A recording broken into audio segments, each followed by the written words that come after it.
जय श्री राधे कृष्ण दोस्तों, जय महादेव। श्रावण मास महात्म कथा के आज 10वें दिन हम 10वें अध्याय में शनिवार की कथा का श्रवण करेंगे।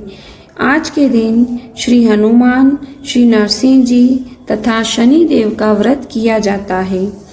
बोलो श्री शिवाय नमस्तुभ्यम, श्री शिवाय नमस्तुभ्यम, श्री शिवाय नमस्तुभ्यम।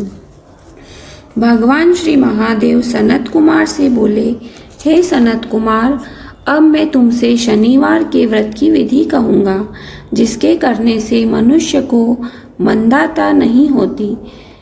श्रावण मास में शनिवार के दिन 3 देवताओं श्री नरसिंह जी, श्री हनुमान जी तथा शनि देव का पूजन करना चाहिए। दीवार या खंबे पर नरसिंह जी की मूर्ति बनाकर लक्ष्मी सहित जगतपति नरसिंह का हल्दी एवं चंदन, नीले अथवा पीले फूलों द्वारा अर्चन करना चाहिए। खिचड़ी तथा हाथी चक्कसाण के नैवेद्य का भोग लगाना चाहिए। आप भी खिचड़ी आदि का प्रसाद पाकर ब्राह्मण को भोजन करवाकर भगवान नरसिंह को तिलों के तेल या शुद्ध घी में नहलाना चाहिए। शनिवार को सब कामों के लिए तेल को ही श्रेष्ठ कहा गया है। शनिवार के दिन ब्राह्मण तथा सुहागिनियों को देह में लगाने के लिए तेल देना चाहिए। शनिवार को स्वयं सपरिवार देह में तेल लगाकर स्नान से पवित्र होकर उड़द की दाल की चीजों का भोग लगाने के लिए तैयार करनी चाहिए। इससे शनिदेव प्रसन्न होते हैं। इस प्रकार श्रावण मास के चारों शनिवारों को शनि का व्रत करना चाहिए। ऐसा करने से मनुष्य के मकान में लक्ष्मी आकर निवास करती है, धन धान्य की वृद्धि होती है और निसंतान पुत्रवान हो जाता है और संसार में हर प्रकार का सुख होकर अंत में उसे वैकुंठ की प्राप्ति होती है। भगवान नरसिंह के वर तथा प्रसाद से उसकी दिगत व्यापिनी सुंदर कीर्ति होती है। हे सनत कुमार, मैंने तुमको भगवान नरसिंह का उत्तम व्रत बतलाया है। इसी तरह मनुष्य को शनि का व्रत करना चाहिए।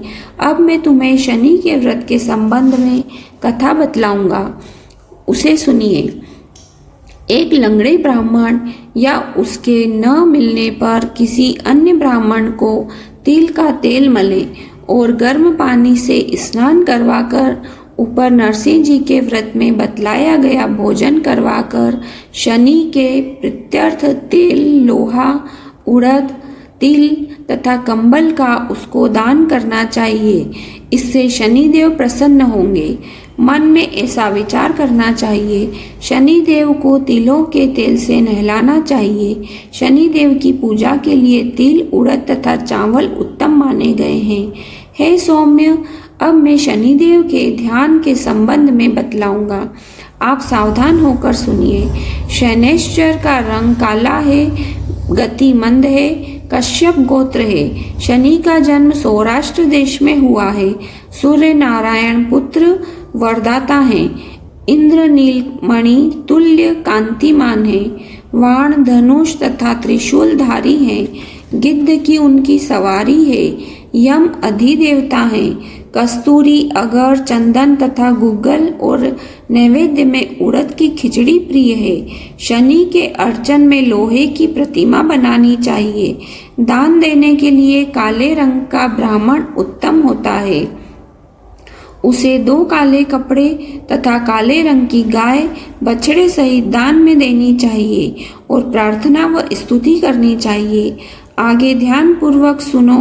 राजा नल का राज्य जब चला गया था तो राजा नल ने शनिदेव की आराधना की थी। शनिदेव ने प्रसन्न होकर उन्हें दोबारा राज्य प्रदान किया था। मनुष्य को चाहिए कि वह इस प्रकार शनिदेव की आराधना करे कि कहे कि मेरे ऊपर शनिदेव प्रसन्न हो। नीलांजन के तुल्य कीर्तिमान अतिमंद ब्राह्मी छाया नामक स्त्री से सूर्य द्वारा उत्पन्न शनिश्चर को मैं नमस्कार करता हूँ। मंडल कोण में स्थित पिंगल नामक शनिदेव को मैं नमस्कार करता हूँ। हे देवेश, मुझ अति दीन पर कृपा करो। इस प्रकार स्तुति द्वारा बारंबार प्रणाम करना चाहिए। शनि देव के अर्चन में शन्नो देवी इस मंत्र का स्मरण करें। 3 वर्णों के लिए वैदिक मंत्र तथा शूद्र के लिए नाम मंत्र कहा गया है। जो प्राणी सावधान मन से विधि द्वारा शनि देव का अर्चन करता है उसे स्वप्न में भी किसी प्रकार का भय नहीं सताता है। हे सौम्य, जो मनुष्य इस प्रकार व्रत को करेंगे व श्रावण मास के प्रत्येक शनिवार को भक्ति सहित अर्चन करेंगे, उनके यहाँ शनि द्वारा कभी पीड़ा नहीं पहुँचेगी। शनि जन्म राशि से पहले, दूसरे, चौथे, 5वें, 7वें, 8वें, 9वें तथा 12वें स्थान में हो तो सदा पीड़ा पहुंचाते हैं।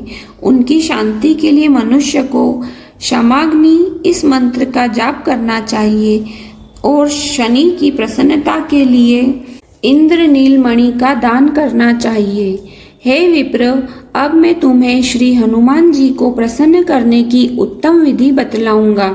श्रावण मास में शनि के दिन श्री हनुमान जी के प्रीत्यर्थ अभिषेक तिलों के तेल द्वारा रुद्र मंत्रों से करना चाहिए।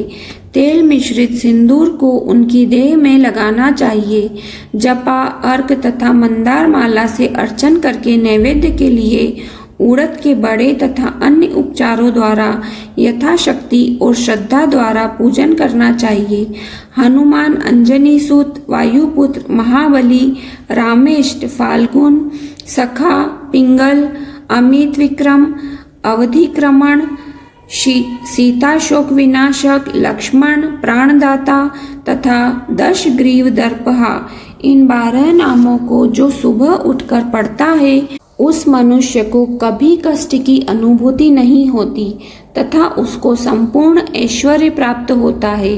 इस प्रकार श्रावण मास के शनिवार को जो मनुष्य हनुमान जी की आराधना कर लेता है उसका शरीर वज्र के तुल्य सुदृढ़ हो जाता है और कार्य करने में वह तेजवान हो जाता है। वह बुद्धि विवेक से विभूषित हो जाता है। उसके शत्रु नष्ट हो जाते हैं और मित्रों की वृद्धि हो जाती है। श्री हनुमान जी के प्रसाद से वह पराक्रमी तथा वैभवशाली हो जाता है। श्री हनुमान जी के मंदिर में बैठकर जो प्राणी हनुमत कवच का 1 लाख पाठ करता है वह अणिमा आदि सिद्धियों का साधक हो जाता है तथा उसके दर्शन से यक्ष राक्षस भाग खड़े होते हैं। शनिवार को पीपल का स्पर्श तथा अर्चन करें। इस प्रकार श्रावण मास में हमें शनिवार का व्रत करना चाहिए जिससे हमारे सभी पापों और कष्टों का निवारण होता है। बोलो जय श्री कृष्ण, जय महादेव। काशी विश्वनाथ भगवान की जय। आज की कथा यहीं समाप्त होती है। कल हम तिथियों के महात्म्य का वर्णन करेंगे।